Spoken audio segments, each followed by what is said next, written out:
Paladino learns more, we feel confident that he will do the right thing. Gentlemen, what you've witnessed in the past week since the end of the primary is the sliminess of politics. It's the lowest form of politics. It's people doing opposition research. Why? Because there's huge money involved. These people that have been feeding at the public trough, they don't want to quit it. They don't want to give it up. They know I'm coming to take them down, that I'm going to change around it.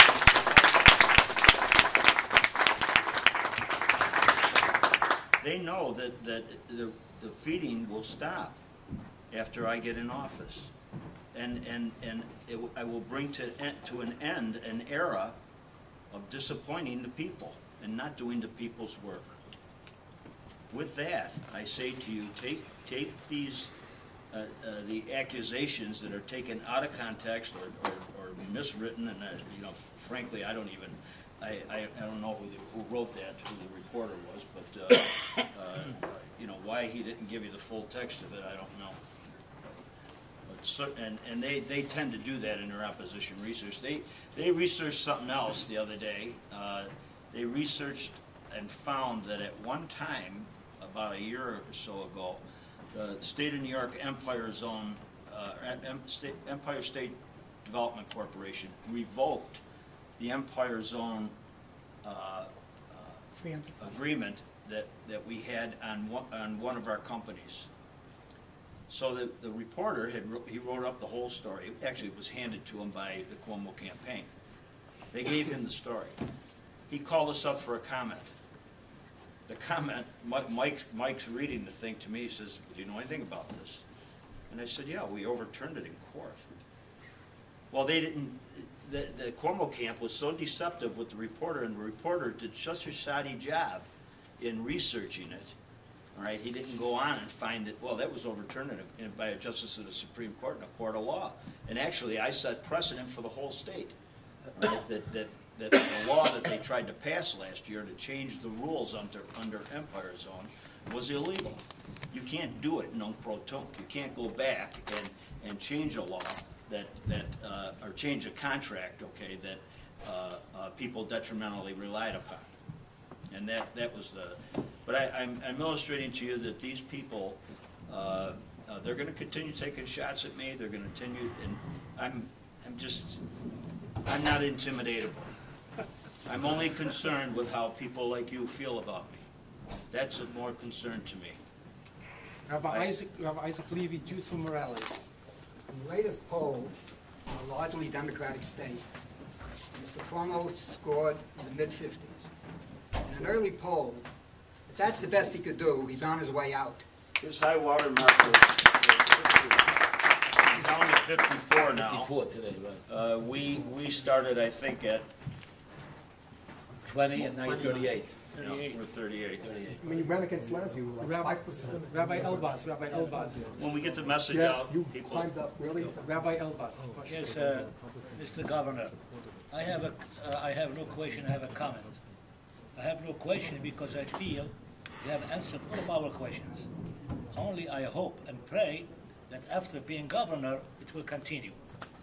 And the comment that I have, when I came here, I was expecting, and Mr. Rapin to be like a lion, to give us this, to give us this. Look, he could do like they describe him in the newspapers.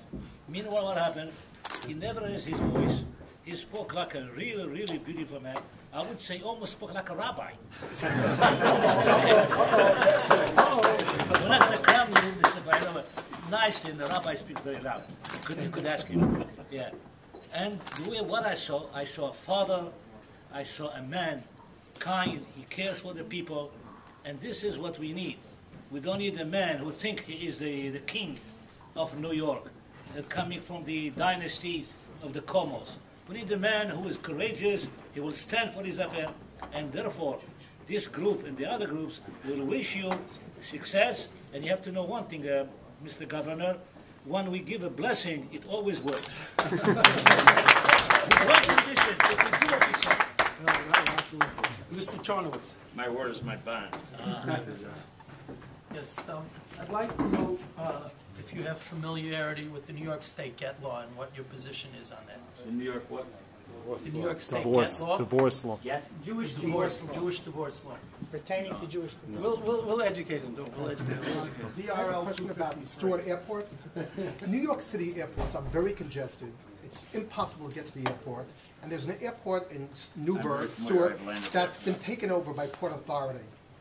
Would you, as governor, develop Newark Airport and make it a more regional airport that people Stewart, from, you mean. from Stewart Airport, that people in Rockland and Westchester could be able to use that airport, and that could become a major international I think Port that'd be Authority a great airport? idea. I've landed there and I've questioned why Stewart hasn't been developed.